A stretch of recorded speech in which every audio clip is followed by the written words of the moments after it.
Hello student, সবাই কেমন আছেন? আশা করি আল্লাহর রহমতে ভালো আছেন।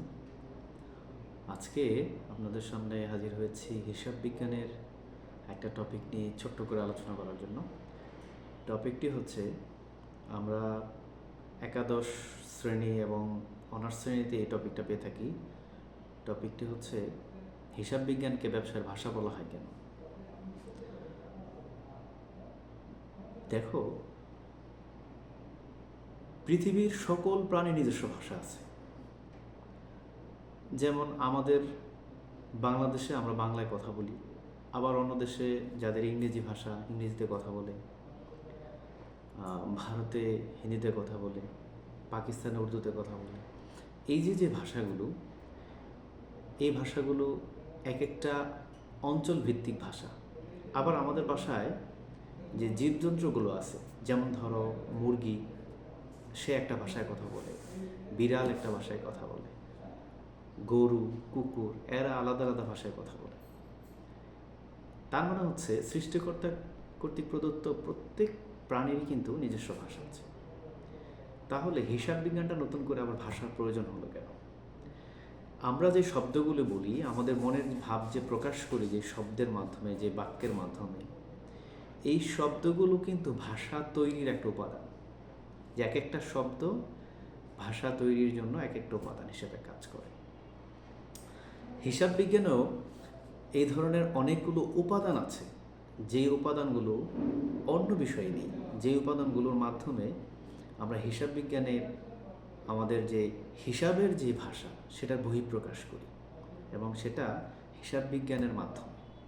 হিসাব বিজ্ঞান আমাদেরকে চিনিয়ে দেয় ডেবিট কি, ক্রেডিট কি, সম্পদ, দায়, মালিকানা সত্ত্ব, ডেবিট যে টানা, ক্রেডিট যে টানা, voucher, debit voucher, credit voucher, journal voucher. এই যে বিষয়গুলো, এই বিষয়গুলো কিন্তু এক একটা শব্দ এবং এক একটা উপাদান, এবং এই উপাদানগুলো প্রত্যেকটি প্রতিষ্ঠানের যে হিসাব, সেগুলো প্রকাশ করার জন্য প্রয়োজন হয়। তো আমরা হিসাব বিজ্ঞানকে ব্যবসায়ের ভাষা বলি। এই জন্যই বলি যে ব্যবসায়ের প্রত্যেকটা উপাদান, ব্যবসায়ের প্রত্যেকটা ভাব প্রকাশ করা হয় হিসাব বিজ্ঞানের মাধ্যমে, এবং হিসাব বিজ্ঞানের এই শব্দগুলা এই হিসাব বিজ্ঞানের ভাষা তৈরিতে সহায়তা করে। এই শব্দগুলোর মাধ্যমে কিন্তু আমরা ব্যবসায়ের ভাব প্রকাশ করি। এক ব্যবসায়ী আরেক ব্যবসায়ীর সাথে কথা বলে হিসাব বিজ্ঞানের ভাষায়, একটা ইন্ডাস্ট্রি আরেকটা ইন্ডাস্ট্রির সাথে কথা বলে, এক অ্যাকাউন্টস অফিসার আরেক অ্যাকাউন্টস অফিসারের সাথে কথা বলে হিসাব বিজ্ঞানের ভাষায়, যে কতগুলো সেল হলো, আজকে আমাদের এই বছর কত টাকার সেল হলো, আজকে কত টাকার সেল হলো, দৈনন্দিন সেলগুলো, দৈনন্দিন যে সেলের বাজেটগুলো এবং উৎপাদনের বাজেটগুলো, এবং আমাদের একটা কোম্পানি আরেকটা কোম্পানির কাছে উপস্থাপন করে নিজেদের হিসাবগুলো বছর শেষে, সেগুলো কিন্তু হিসাব বিজ্ঞানের ভাষায় করে, হিসাব বিজ্ঞানের এই শব্দগুলোর মাধ্যমে করে, হিসাব বিজ্ঞানের শব্দগুলোর মাধ্যমে উপস্থাপন করে, বাক্য গঠন করে তা উপস্থাপন করে। না হলে কিন্তু ব্যবসায়ের বিষয়গুলো ব্যবসায়ীদের কাছে, আমাদের কাছে ক্লিয়ার হতো না, পরিষ্কার আমরা বুঝতে পারতাম না। অর্থাৎ আমরা এখান থেকে বুঝতে পারি যে আমাদের একটা আর্থিক বছর শেষে যখন একটা কোম্পানি ফিনান্সিয়াল স্টেটমেন্ট প্রকাশ করে, আর্থিক অবস্থার বিবরণী প্রকাশ করে, তখন কিসের মাধ্যমে প্রকাশ করে, সেই ফরম্যাটটা কে দিয়েছে, সেই শব্দগুলো কে দিয়েছে। এই যে আমরা বলি আয় বিবরণী, মালিকানা সত্ত্ব বিবরণী, আর্থিক অবস্থার বিবরণী, এই বিষয়গুলো কে দিল, কোথা থেকে পেলাম? আমরা বলি নগদান বই, আমরা বলি জাবেদা, আমরা বলি খতিয়ান, এই শব্দগুলো আমরা কোথায় পেলাম? আমরা রেওয়া মিল, ব্যাংক সমন্বয় বিবরণী, এই জিনিসগুলো আমরা কোথায় পেলাম? এই সবগুলো জিনিসই কিন্তু আমরা হিসাব বিজ্ঞানের মধ্যে পেয়েছি। তাহলে হিসাব বিজ্ঞান বিষয়টা ছোট করে দেখার বিষয় নয়, এটা অনেক বড় বিষয়।